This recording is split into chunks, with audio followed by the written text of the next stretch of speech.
Hey everybody, welcome to the Columbus Wired Quick Hit Pregame Preview.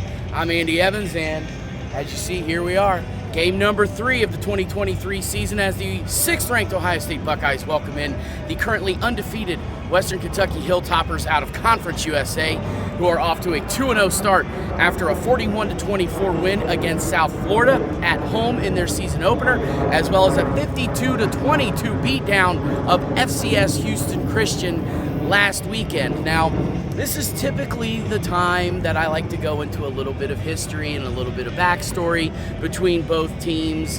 However, not going into that today because this is the first time ever that the Hilltoppers and the Buckeyes are going to square up on the gridiron. Well, there is one little piece of history, so take this with a grain of salt for what it's worth. Of both of these teams that are on the field today, squaring up against each other, Ohio State is not the only one to have won a football national championship in 2002, because at that time, Western Kentucky was actually an FCS or Division I AA team, and they won the national championship in 2002. So that's pretty much it. That's where the correlation ends between these two teams. So what can we expect out of the Hilltoppers? As everybody knows, this name now, quarterback for the Hilltoppers, Austin Reed. Dude is an animal. Led the country last year in passing yards with over 4,700. Third in the country last year with 40 touchdown passes. So far this year, off to a great start. 67% of his passes complete for like 589 yards, 6 touchdowns, 0 interceptions. And that was one thing he had an issue with last year, was throwing picks. He threw 11 of them. So far, though, hasn't thrown a single one. So, if he has his guy, though, Malachi Corley, remember that name, Malachi Corley. He had over 100 catches last year for 1,200 yards, was having a great game in the season opener against South Florida. However, he got hurt in that game, was taken out, didn't play last weekend. Rumors are Malachi Corley going to be on the field today. Austin Reed probably going to need him, because if they are going to do anything offensively, it's probably going to have to rely upon Austin Reed and Malachi Corley. This is a team that loves to air it out. And as we've seen so far, Ohio State's passing defense has been pretty good, but that's because they've played, let's face it, 2 offenses that were having their own issues. Or, well, let's at least say Indiana was having their own quarterback controversy issues.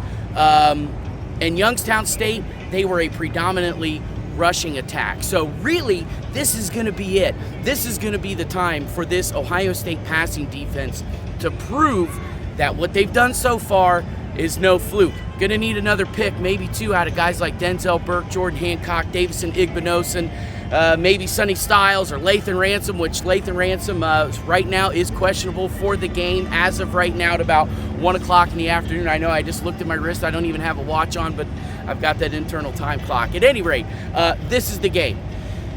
The one position that I've been having some kind of quasi issues with, and I don't think I'm alone in this, the defensive line. Seems like the defensive line has been fairly non-existent up to this point.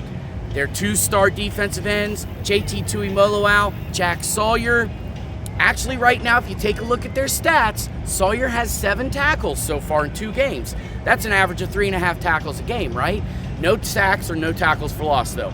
JT, he's got 6 tackles, so he's averaging 3 each game. And he's got half a tackle for a 1-yard loss.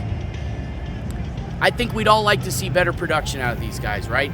However, let's face it, as most of you also know, Jim Knowles' defensive scheme kind of predicated upon the defensive line eating up blocks, allowing the linebackers and even guys like the slot corner safety we saw it last week in Sonny Styles try and get in there on a blitz. That's Jim Knowles' defensive scheme, and I think it just looks a little bit different because we're so used to these defensive ends having success, right? You know, the Bosa brothers, Chase Young. I mean, you could even go back to the John Cooper days of Luke Fickell, Mike Vrabel, Matt Finkus. Technically not Fickell, he was a defensive tackle, but you get what I'm saying. This defensive line, we want to see them get productive.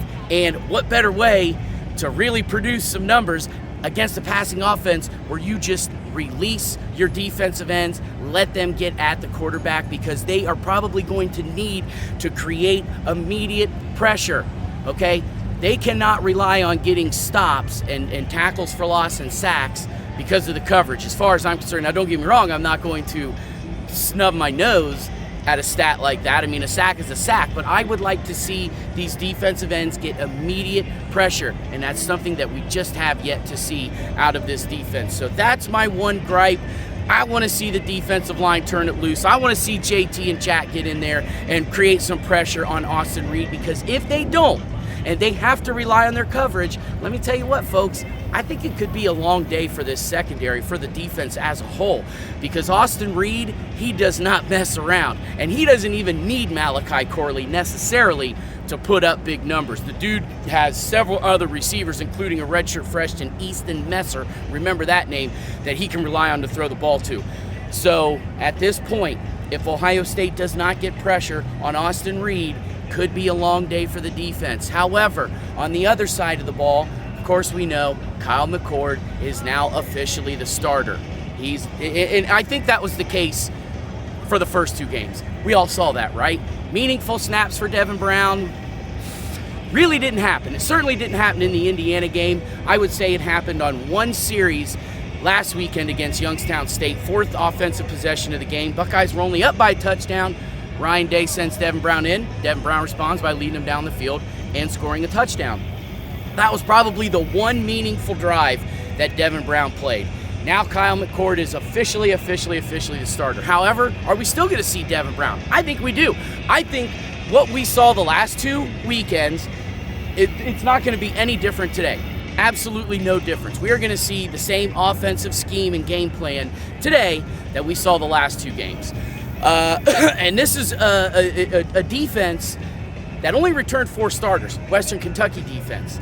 And this is probably a chance for Kyle McCord, Devin Brown to eat. And here's the thing, this Western Kentucky defense last 2 games has given up almost 600 yards on the ground. 580 rushing yards alone this defense has given up. So is this the game that maybe Ryan Day says, okay, I'm going to turn these guys loose on the ground. I want to see what our run game is really made of, because even though it's been fairly even the last 2 games, they've literally run 6 more passing plays than rushing plays. So obviously we know Ryan Day loves to throw the football. So are we going to see a difference? Are we going to see Travion, Chip, and Chop all combined for like 30 carries today? Because last weekend against Indiana, those three, the 3-headed monster that they've got going on right now, only 17 total carries. And they had 123 total rushing yards, the 2 rushing touchdowns, which came from Travion.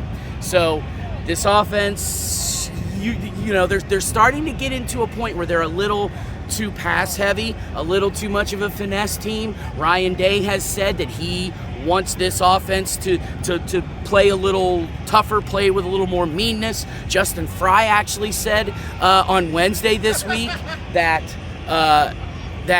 he wants his offensive line to play with violence. He wants them to play with toughness. So we'll see, because the offensive line has seemed complacent, especially when it comes to the run game. The Indiana game, we saw them open up tons of holes and allow those linebackers to blitz through the gaps and hit Travion in the backfield. Last weekend, once again, 123 rushing yards, and your 3-headed monster only ran the ball a combined 17 times. I would like to see this offense get out and play with some violence, play with some push. A guy like Josh Simmons, their starting left tackle, he's committed 4 penalties so far in the last 2 games, including one last weekend we all remember, wiped off a Travion Henderson touchdown run. So he has got to clean up these penalties, and this offensive line has got to play with some violence and some gusto. And if they do, if everything comes together and Ohio State can score points against Western Kentucky and they can somehow keep Austin Reed at bay, I think this is going to be a nice, solid victory for the Buckeyes. They're favored by about 27, 28 points. I think the Buckeyes will get the job done. It just depends on how well they get the job done. I could see this coming down to a 10 to 14 point game. However, myself, I think the offense is going to look a little bit better. Then they're going to continue to progress, right? And given they're going to play defense, only returned 4 guys from last year's squad, as well as a rushing attack, they're going to face a rushing defense that, So I ultimately I think Ohio State wins this ball game by a final score of 41-20, and I'm about to get stung by a bee. Please don't sting me. So there you have it. Hey, once again, I'm Andy Evans for the Columbus Wired Quick Hit pregame preview. Until the postgame, everybody, enjoy the game. Take care.